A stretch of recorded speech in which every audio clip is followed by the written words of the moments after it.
құрметті оқушылар. Балалар, біз бүгін сіздерменен жаңа ашық сабақ өтеміз. Бұл ашық сабақта білесіздер, бүгінгі сабақтың тақырыбы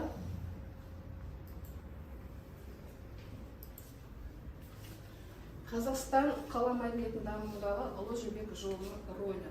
Бұл тақырыптың оқу мақсаты картаны пайдаланып Ұлы Жібек жолының Қазақстан аумағында бағыттар мен жолдарын зерттеу, Қазақстан аумағында қалалардың пайда болуы мен дамуындағы Ұлы Жібек жолының рөлін талдау. Балалар, бұл сабақ бізге 3 сағатта берілген. 2 сағат біздер осы тақырыпты өттік. Енді бүгін 3 сабақта бұл қайталау сабағы ретінде сіздермен қайталау сабағы өтеміз. Яғни осы тақырып аясында бүгін сіздермен түрлі тапсырмалар орындауға тырысамыз. Ал енді балалар, сабақ бастамас бұрын бүгінгі көңіл күйлеріңіз қандай? Жақсы. Бүгінгі көңіл күйлеріңізді одан ары көтеру үшін мен сіздерге бір керемет көңіл күйлердің жарында ахуал жасап көрейік.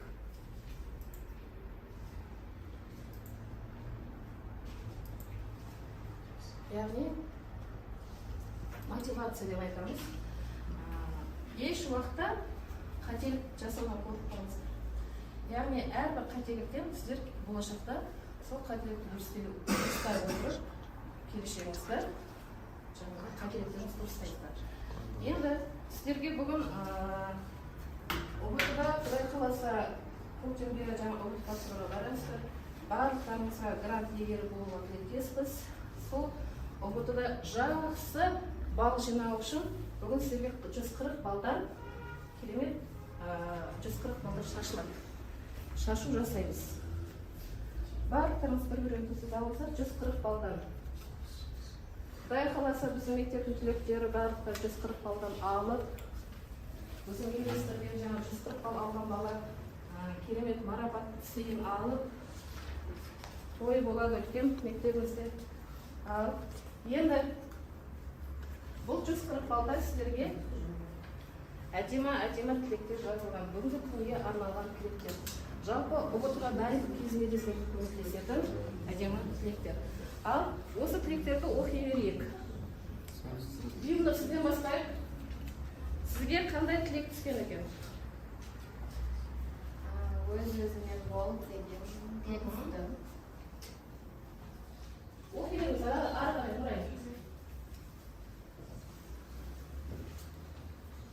Өз таңдауым үшін өзгелерді кінәлама. Өзіме жақсы көрінді. Қатырақ оқимыз. Ешқашан жараспанба. Сөнгенімде қуанатындарға назар аудармай. Өз-өзімен бол.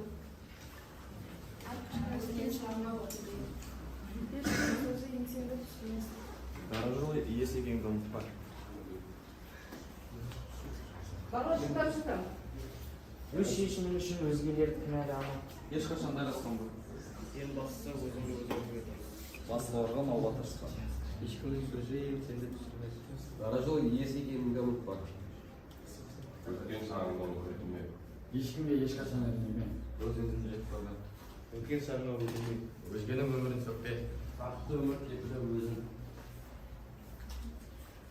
Балалар, осы қағида сіздерге өмірлік, бұл ержүрек жалпы өмірлік қағида болады деген сенімде осыны ұстана отырып, әрдайым ұбт-ға дайындалып, 140 балл жинауға тілектеспін. Енді қазір сіздерменен топқа бөлінеміз. Топқа бөлінген кезде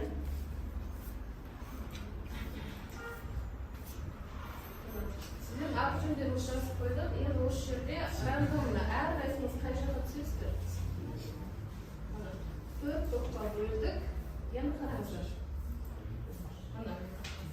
Бірінші топ Зарина Дымухамед, Нұрбақ Ерасыл, Айнабек Ерасыл және Ақбота Тестер жылдан балдар. Екінші топ Саят Дастан Нұрсұлтан Ерасері.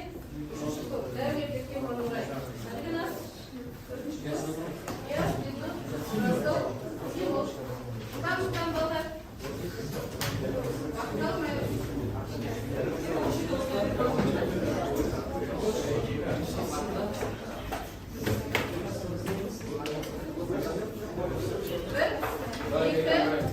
Aşağıda 3.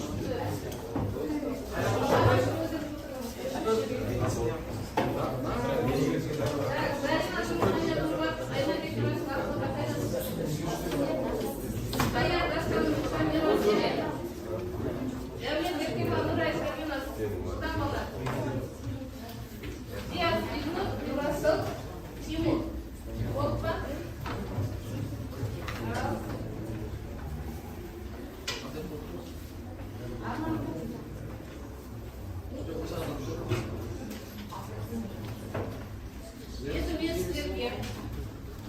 Sizlerge özdеріңіз söylemekten кезген топ тақырып беремін. Бұл топ тақырыпты қорғайсыздар.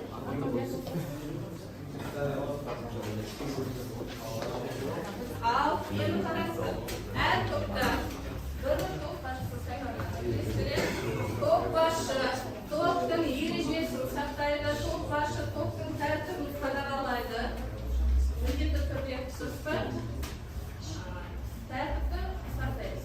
Ал енді сіздерге қараңыздар. Балалар, әрқайсымызға топ атауын бердім. Бұл топ атауының анықтамасы айта аламыз ба? Иә. Топ атауына анықтама берілді. Кім дайын? Қай топ дайын? Ал Тимур. Орта ғасырлық қалалардың қарапайым халықтардың шеткі бөлігі. Рабат. Иә. Қарапайым халық тұратын бөлігі Рабат деп аталады. Келесі. Нұрбай. Біздің топ Испиджак, ол ұлы жібек жолы бойындағы орналасқан ірі қалалардың бірі. Испиджак ол басқаша Сайрам деп аталады. Сайрам. Екінші атауы Сайрам. Және осы Испиджак туралы деректер Мұхаммед Қашқаридің жазуларына кездеседі. Сайрам қаланың аты, оны Испиджак деп атайды. Мұхаммед Қашқари өз деректерінде Аққала деп атады. Жарайды, дұрыс. Рахмет. Келесі Шахристан деп. Нені атаған? Бізде қала Шахристан ол қалалардың орталығы, яғни бұл қалада мемлекеттік қызметкерлер, ақсүйектер тұратын қала. Және бұл қалада біз монша нелерді көре аламыз, және де ғибадатханаларды, яғни сосын тағы да басқа құрылыс орындары тұрған орталық бөлігі. Яғни бұл қаланың орталық бөлігі. Сіздерге балалар, қандай топ? Цитадель не екен? Цитадель дегеніміз? Орта ғасырлық қалалардың ортаңғы бөлігі. Ортаңғы. Сонымен қараңыздар. Мына жерде түсініспеушілік болып тұр. Шахристан, Рабат, Цитадель. Сонымен бұл үшеуі де орта ғасырлық қалалардың бөліктері. Ал енді анықтайық. Цитадель дегеніміз не? Ортаңғы бөлігі. Шахристан? Одан кейін. Шахристанда кімдер өмір Ақсүйектер, мемлекеттік қызметкерлер. Цитадель дегенде жоқ. Керісінше цитадельде ақсүйектер мемлекет қызметкерлер өмір сүрді. Шахристанда қолөнершілер саудагерлер. Ал Рабатта қарапайым. Ал ондай болса топқа бөлінді, топтың атын анықтады. Енді ары қарай сабағымызды жалғастырайық. Бүгін бізде тек қана орындау тапсырмалары. Балалар, мен сіздерге топ басшысына бағалау парағын берген жоқпын. Бағалау парағын мен өзім бағалап тұрамын сіздерді. Арнайы парақпенен. Кім қалар әр тапсырмадан кейін жауап беріп тұрғаным. Келесі тапсырмаға көшейік. Бізде қазір квиз шоу болады. Бұл квиз шоуға әр топтан бір бала шығайық. Әр топтан бір бала ортада тұрыңыздар. Кім батыл? Қателік жасаудан қорықпаймыз деп. Әр топтан бір бала шығыңыздар. Жылдам. Онда өзім айтамын.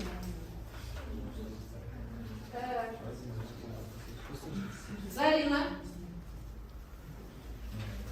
Еркебұлан. Мына жақтан Ерасыл. Мына жақтан Дастан. Тұрыңыздар, тұра беріңіздер. Ал әрқайсымызға бір сұрақ.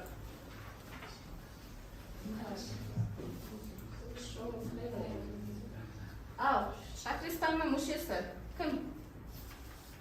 Еркебұлан ба? Еркебұлан, сізге сұрақ. Жібек жолы атауын термин ретінде кім ендірді? Кітапқа қарамаймыз. Речков. Кім? Речков. Рет көшем ба? Аха, дұрыс. Келесі. Келесі. Артқа айтамай oldu ғой. Аха. Енді цитадель. Цитадель кім? Заставын, сізге сұрақ. Таразды көпестер қаласы деп кім атаған? Таразды көпестер қаласы деп кім атаған? Жылдан. Бұның бәрі тестте келетін сұрақтар білесіздер. 1, 2, 3. Топ мүшесі көмектесуге болады. Саят. Саят айтыңдар. Ал, Саят. Таразда сияқты батыл деген бұл арабтар сияқты жаман деген. Жоқ, кім айтты? Қай ғалым? Қай ғалым? Ғалымның аты. Аты жоқ ғалым. Так, көмектесеміз. Ибн Халкай. Ибн Халкай, Ал-Хури. Араб ғалымы Ибн Халкай. Так, келесі Рабаттан. Ерасыл. Сізге батыс пен шығысты түйістіріп тұрған сауда жолмен қараған діни ағымдар. Қандай діни ағымдар? Ұлы жібек жолының арқасында батыс пен шығысты байланыстырып, соның арқасында түрлі діни ағымдар пайда болды деді. Қандай ағымдар? Так, топ көмекке саламыз ба? Ондай болса басқа топ көмектеседі. Ал, Зарина. Жібек жолы арқылы ислам діні, христиан діні және буддизм тараған. Және манихейлік дінге тараған. Ал, көрейік. Дұрыс. Так. Шықпай қалды. Келесі. Испиджаб тобынан шыққан кім бар? Зарина, кешіріңіз. Сізге сұрақ. Киіз үйдің ағаш қаңқасын құрайтын бөлік. Неше бөліктен құралған? Ағаш қаңқасы. Киіз үйдің ағаш қаңқасы неше бөліктен құралған? Кереге. Иә. Шаңырақ. Ол кереге? Шаңырақ. Яғни 3 бөлік. Жарайсыз. Жарайды, отырыңыз. Так, келесі сұрақтарымызға жауап беретін тағы да әр топтан бір бала. Бар ма батыл? Тимур, молодец. Жау шапшаңды. Бірінші шаратыз. Батыл. Ал. Сіздерге. Так, Шахристанға. Дәулетті қимақтар түрлері түсті жібек киімдер киген деп жазған. Дәулетті қимақтар түрлі түсті жаңа жібек матадан жасалған киімдер киген деп. Шахристанға сұрақ қойды.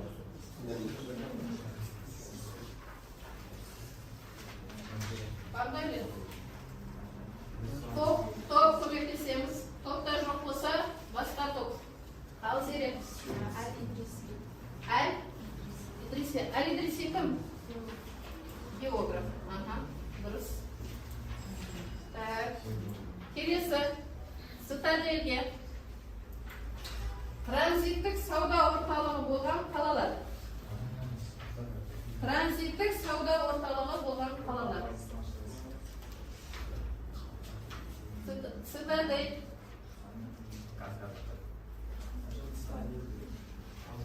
Топ көмектесеміз бе? Алмалы. Таркир. Көрейік. Талқис, немесе екінші атауы Талқир және Алмалы. Жарайсыз. Келесі. Рабат. Кім Рабаттан? ЮНЕСКО шешімі бойынша Ұлы Жібек жолы қайта жаңғырту жобасы қабылданды. Қай жылы қабылданды? 87 дейсіз. Дұрыс. Ойбай, испиджапқа кетті ғой. Келесі. Испиджаптың сұрағы. Тараз қаласынан табылған Византия шеберлерінің заты. Көбіне Византия шеберлерінің қандай заттары табылды Таразда?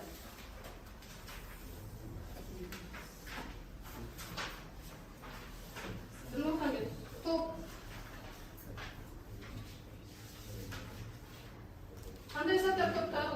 Бұлардың бәрі сіздерге тестте келетін сұрақтар. Ал, Тимур. Күміс, темір және алтын. Ал, көбейт. Күміс және қымырат. Так, жарайды, отырыңыздар. Келесі әр топта тағы да бір батылдар бар ма? Бар ма батыл? Ал, мына топтан. Аха, шахристан шықпағандарыңыз. Сіздерден? Батыр. Ал, кеттік. Шахристанға сұрақ. Жібек өндірді дамытып Қытаймен бәсекеге түскен ел.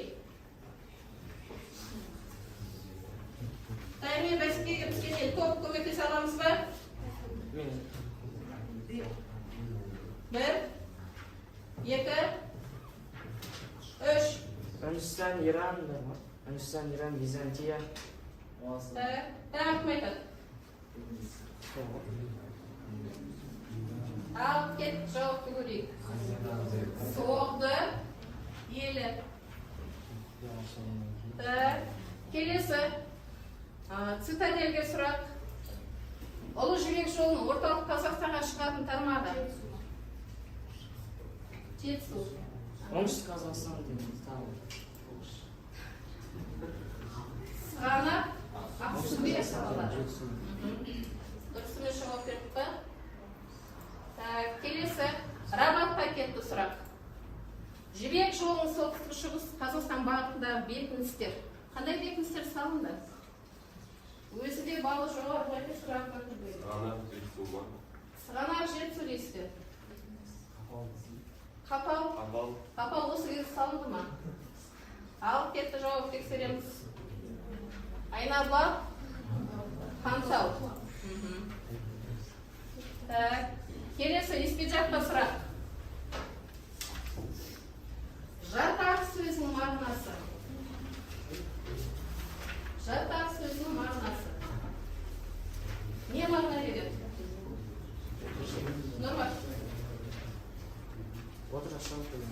Отырықшылықтар да.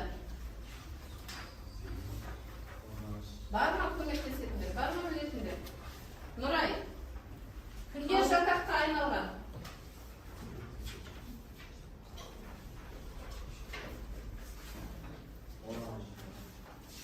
Қарапайым халыққа жатыр.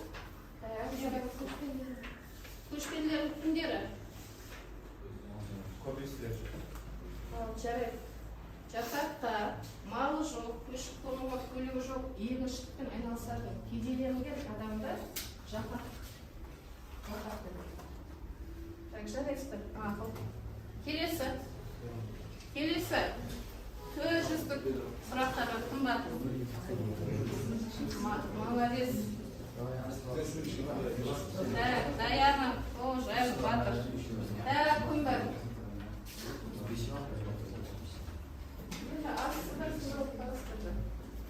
Келесі, Шахристанға сұрақ. Сұрағым шықпай ғой. Ешірестер, отырыңыздар. 300 дейін жасаған екен ғой. Қатты беріп кетіп ойында. Бітті. Бұл біз сіздерменен жаңа квиз шоу ойнадық. Енді сіздермен қазір топтық жұмыс болады. Топтық жұмыс. Яғни картамен жұмыс. Сіздерге уақыт беремін. Әр топ ұлы жібек жолының негізгі тармақтарын, негізгі бағыттарын қатары сызды. Оған сіздерге 1 минут уақыт жетеді ғой. Кітаптарыңызды жабыңыз. Балалар, кітапты жабыңыз.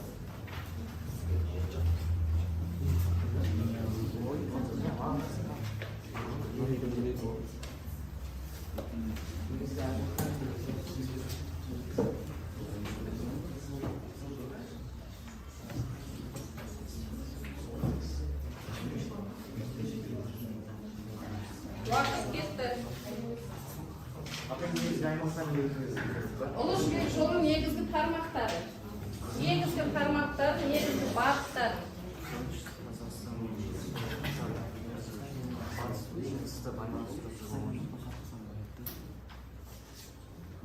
оңтүстік жақта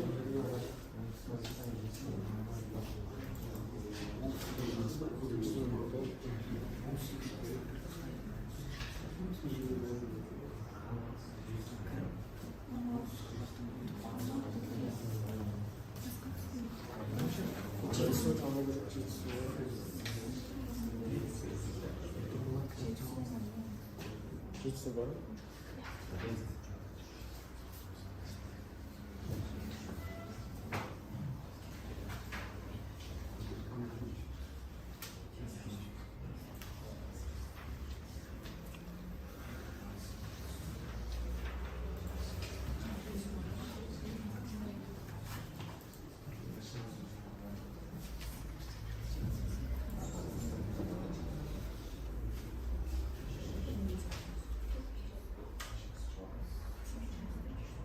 Уақыт негізгі бағыттарын жазамыз.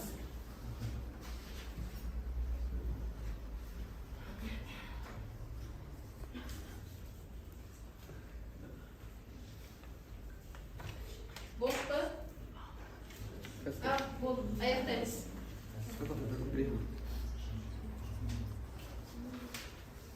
Аяқтаймыз.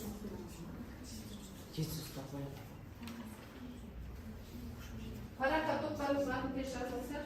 Айтыңыздар. Параққа топтарыңыздың атын жазыңыздар. Кітапты жазыңыздар. Топтың атын жазамыз, балалар.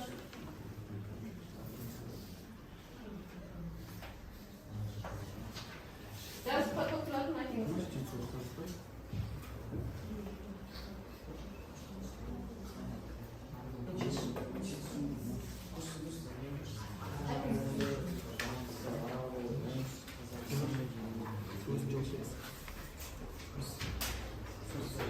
İspitçe bitti mi? Toplun atmış adamız.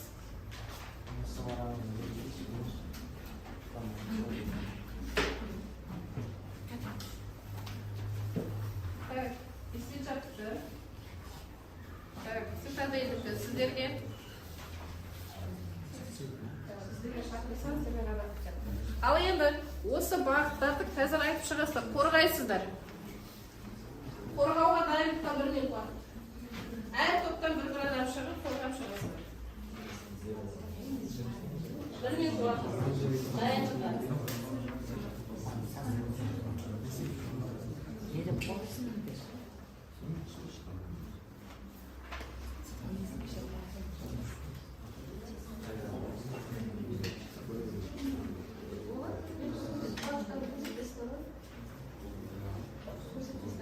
Картаның бағыттарын дұрыс сызған ба, көріңіздер.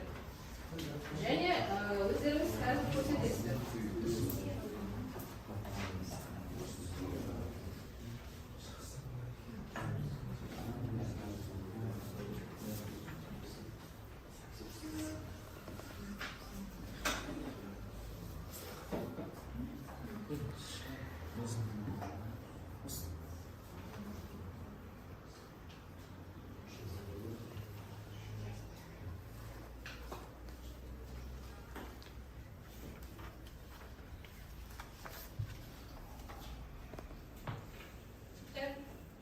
Болды ба? Алып тексеріп болыңыздар. Кім қорғайды? Қорғайтын адам дайын ба?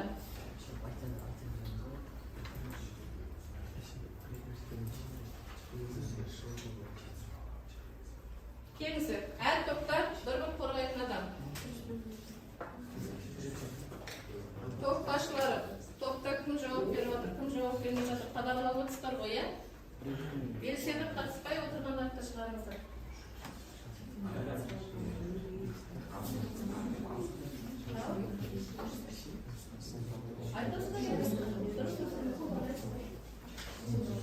Ал кім шығады? Қай топ дайын? Қай топ бірінші бітті? Нұрай шығасың ба? Уақыт бітті дайындыққа, болыңыздар. Жүрбат. Аха, шық. Жоқ, не, бәрі, немісің ба? Картаны ұстап тұра бер. Бол. Рахат, біреу шығамыз.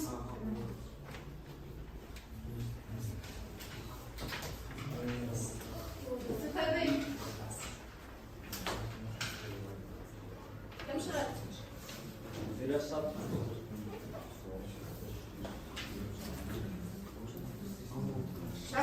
бол. Саят, біттіңіздер ма? Саят, бәріміз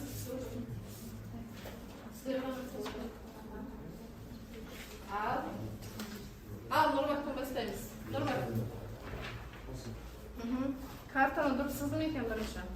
Картада, картада негізгі аймақтары көрсетілген ғой. Негізінен Қазақстан осы. Оңтүстік Қазақстан мен осы жетісу аймақтары осы батыс пен шығысты байланыстырушы орталық болған бе? Осы белгіленген картада. Оңтүстік пен шығыс бөліктері, иә? Ал негізгі қақпалары қай қақпалар? Негізгі. Жетісудағы негізгі қақпа қай қала? Оңтүстіктегі негізгі қақпа қай қала? Топ көмектесеміз. Иә. Біреуі Сығанақ, Ақсүмбе бола ма? Сығанақ,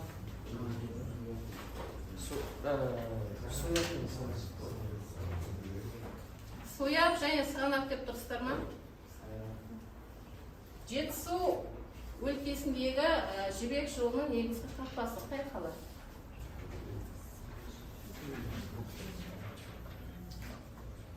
Бұндай кезде не істейміз? Көмектесеміз. Қашқар бар, Қашқар. Жоқ.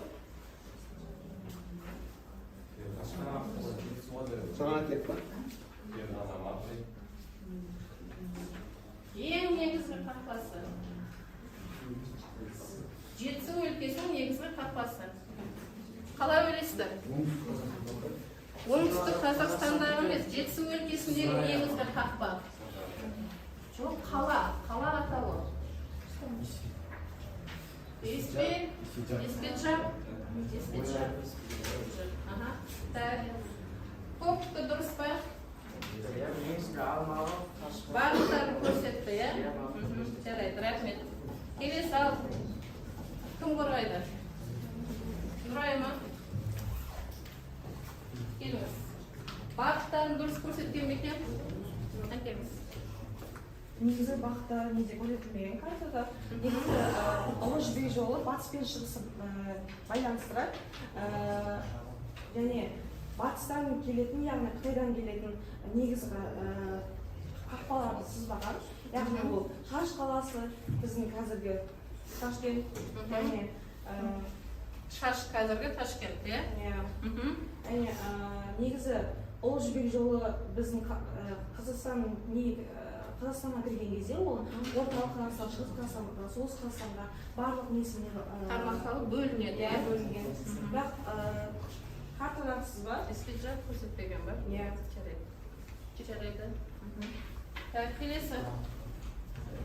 Бенұр, келіңіз, жылдар.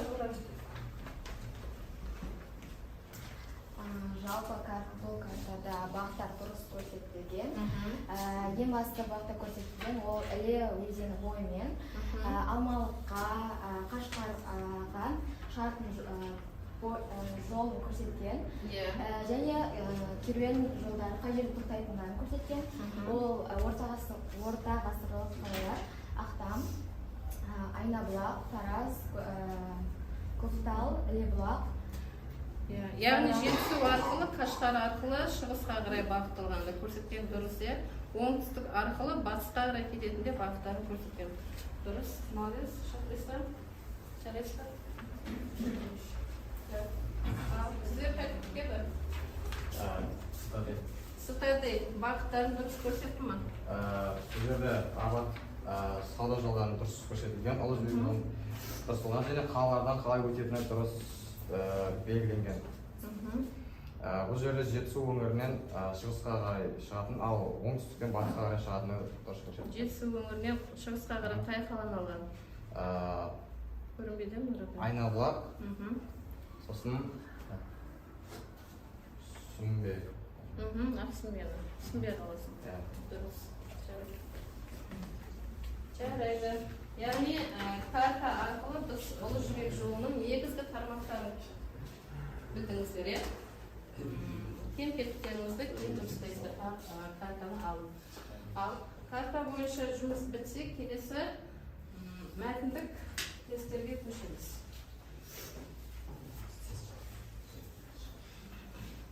Мен сіздерге мәтіндік тесттер беремін. Яғни осы мәтіндік тесттердің неге байланысты екенін жаңағы айтасыздар.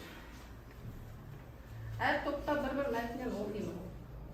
Жарай ма? Келістік па? Ал бірінші сіздерге оқиын. Естілжар тобын. Сауда-саттық жібек матаның Византияда атқарған қызметін анықтаңыз дейді. Сауда-саттық қазандай қайнап жататын және тиімді болатын, бірақ шынайы шаруашылықпен күн көретін халық бұқарасына қызмет етпейтін тек сән-салтанат, жиһаз мүліктеріне мұқтаж әлеуметтік сатының биігінде бай бағландарға қызмет ететін. Қытайлар мәселен Иран тек өз патшайымдары үшін аса қымбат тұратын көз сүрмелерін алдыратын. Яғни бұл жерде сіздерге мынандай сұрақ келіп тұр. Еуропа Августтың заманынан бері түсіп тұратын Византияның жібекке деген мұқтаждыққа аса зор еді. Өйткені ол хан сарай мен ақсүйектердің қажетіне ғана емес, тұз тағыларымен қарым-қатынас қолданылды. Яғни қандай тұз ретінде үлкен құнды қандай ақша қолданылды. Жібек матасы, бұл жібек матасы теңгенің орнына құнды валюта ретінде қолданылды. Жібек матасы ол валюта. Мысалы қызметкерлерге және жалдамалы әскерлерге осы жібек матасы беріп отырды. Және атты адамдар осы өз аттарын жібек матаға айырбастап отырды. Дұрыс. Келесі сіздерге шақырыстан сіздерге сұрақ. Мәтінде берілген қаланы анықтаңыз дейді. Яғни Ұлы Жібек жолының бұл қаланы бой көтерген жері қазіргі Сайрам кентінің 12 километр жерінде орналасқан. Бұл қала туралы Махмұд Қашқари деректерінде кездеседі. Бұл қала Махмұд Қашқари деректерінде Аққала деген атпен белгілі. Осы біздің не? Қай қала? Айтасаңыздар, мән берсеңіздер, Біздің осы қазіргі Қазақстандағы Шымкент қаласы Аққала деген. Шымкенттен 12 километр жерде орналасқан. Сайрам?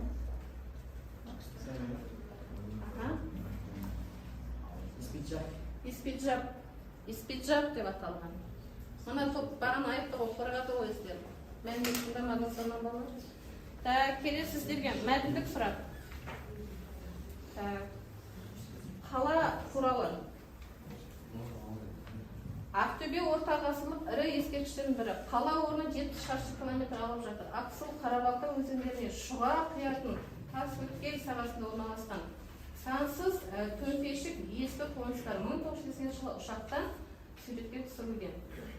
Бұл жерде қараңыздар, 675 мыңға жуық адам мекендегенге ұқсайды. Шахристандағы бір бөлмеде қылыш, 7-8 ғасырға жататын пенжекент, отырар, қусам, соқ, ұлық заттарына ұқсас көптеген заттар табылған.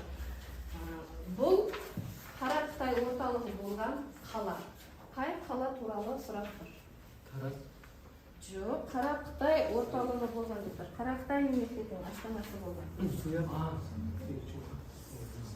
Баласы бар. Бала сағын, молодец Тимур, жарайсың. Сіздерге келесі мәтін.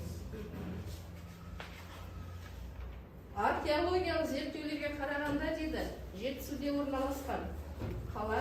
Бұл жерде кезінде Византия шеберлері жасаған күміс құмыралар көп табылған. Бұл оңтүстік өңірдегі сауда орталығы болған қала. Византия шеберлері жасаған күміс құмыралар өте көп табылған. Бұл бүгіндікте болған. Тарас, Талхир, дұрыс айтасыз.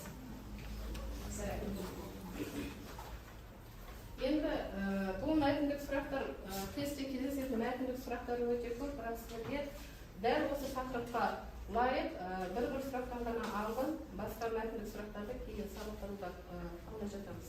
Енді сіздерменен қазір мына бір тапсырманы орындаймыз. Тест талдау. Қараңыздар. Тест талдауда Ұлы Жібек жолының, яғни саяси, техникалық, экономикалық және әлеуметтік жағына қандай үлестері, жағымды жақтары болды, немесе жағымсыз жақтары болды. Жазасыздар, одан кейін қорғайсыздар. Яғни Ұлы Жібек жолының әсері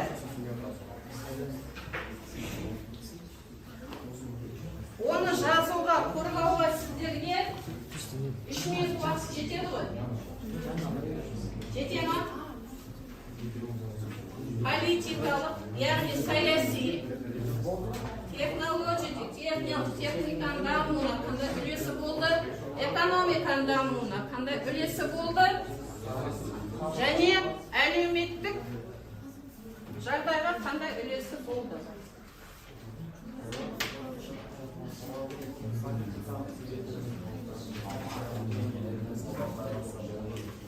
Так, 3 минут уақыт. Уақыт белгіленді.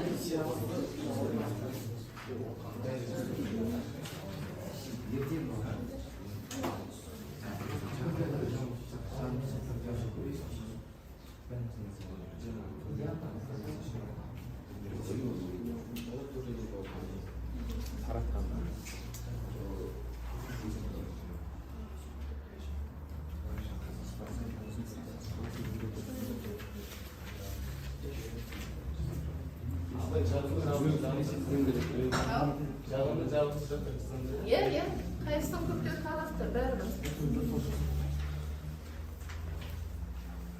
Әр кезеңнің жағын. Бірақ төртеуінде қамсыздар.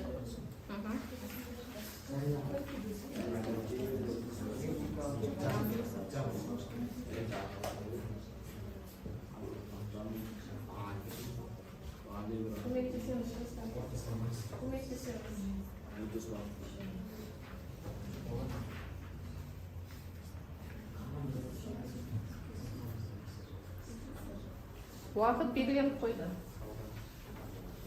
1 минуттан асты.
Балалар болыңыздар.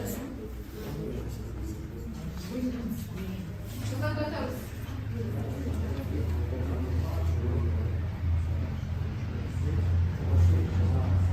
Секундтарыңыз қалды. Шудан ұстар.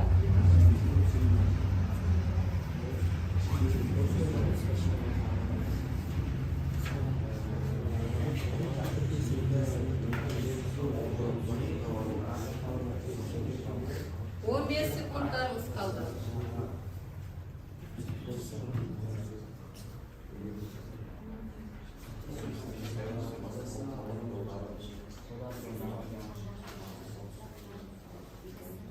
Evet, болды. Уақыт бітті. Ал, енді әр топқа жақындап, өзім айтам, қай оқушы жауап беретінін, сол бойынша жауап беріңіздер. Ал, мына топта, испиджак тобында. Так, саяси жарына Жібек жолының қандай ықпалы болды? Ерасыл, айта қойыңызшы, Ұлы Жібек жолының саяси ықпалы не өзгерді? Өз ойыңыз. Айта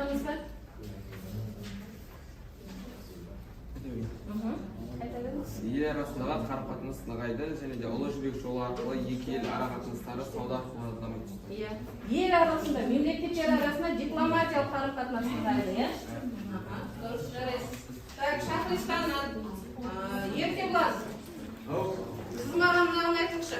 Технологиялық жағынан дамуына Ұлы Жібек жолына қандай үлесі болды? Батыс пен шығыс дамыды. Батыс пен шығыс дамуды, қалай дамыды? Техниканың дамуы, технологияның дамуы үлесі болды ма? Шығыстан бізден өтіп жүрген кезде сол кезде технология жағынан дамыды. Сауда жағынан ол экономикаға кетеді ғой сауда. Техниканың дамуына үлесі. Құмыра, технология ма? Жаңа технология. Апай, осы Ұлы Жібек жолында ше, осы технологияға ең бастысы жібек мата болды. Апай, Негіз технология деген енді батыс пен шығысы байланыстырғасын, және темір нелерден не бұйымдар жасалады? техника, апай, техника. Техника жағы, технология жағы. Техника, апай, ана Ұлы Жібек жолы арқылы ше, осы әртүрлі техникалар туралы ше, ақпараттар тарай берді, и содан техникалар дами бастады. Техника, гаджет. Техника дамуын оған да мысал берейікші. Ал? Солай жібек мата. Келесі сабақта кем тақып қойып алтынға. Так, сонымен техниканың дамуына үлес қосты ма? Үлес қосылды. Қандай техника дамыды? Мысал келтіре алайықшы ал. Мұраға қысып болып тұр. Мысал, қандай техникалар? Жібек мата. Жібек мата. Техникамен өндірген жоқ, жібек матаны жібек құртынан өндірді, иә? Соның өзі өндіру техникасы болып есептеледі. Апай, Ал технологияда қару-жарақтар, иә, Қытайға жаңа қорық, айтыңыз ба? Темірден Сонда есіне жоқ, ешкім сол. Так, келесі топ. Сіздерге әлеуметтік жағынан қандай ықпалы болды? Тез-тез, Тимур. Иә, бол. Әлеуметтік жағынан тез-тез сөйлеме. Батыс пен шығысты байланыстырған сауда болып есептелді. Ұлы Жібек жолы. Әлеуметтік жағынан. Елдердің Халықтың әлеуметтік жағдайының әсері болды ма Ұлы Жібек жолы? сақтардың аңыз стиліндегі алтын бұйымдары осы жол арқылы паш етілді. Әскери өнер жаңалықтары тарады. Және экономикалық дипломатиялық қарым-қатынастардың жолы. Жарайды, отырыңыз. Сіздерге экономикалық жағынан қандай әсері болды? Сөздері. Дастан айтады, кім айтады? Ұлы Жібек жолы аймақтардың Қазақстан қалалары арқылы өту мәдениет пен өнердің дамуына септігін тигізген. Және Ұлы Жібек жолының қазақстандық бағытындағы сауданың дамуы ақша жүйесінің қалыптасуына әкелді. Ақша жүйесі қалыптасады. Рахмет. Жарайды. Ал енді балалар, бүгін біз қайталау сабағын өттік. Сіздерге мен бағана чатқа ссылка жібердім. Сол сілтеме арқылы тез сабаққа кері байланысып жіберсеңіздер.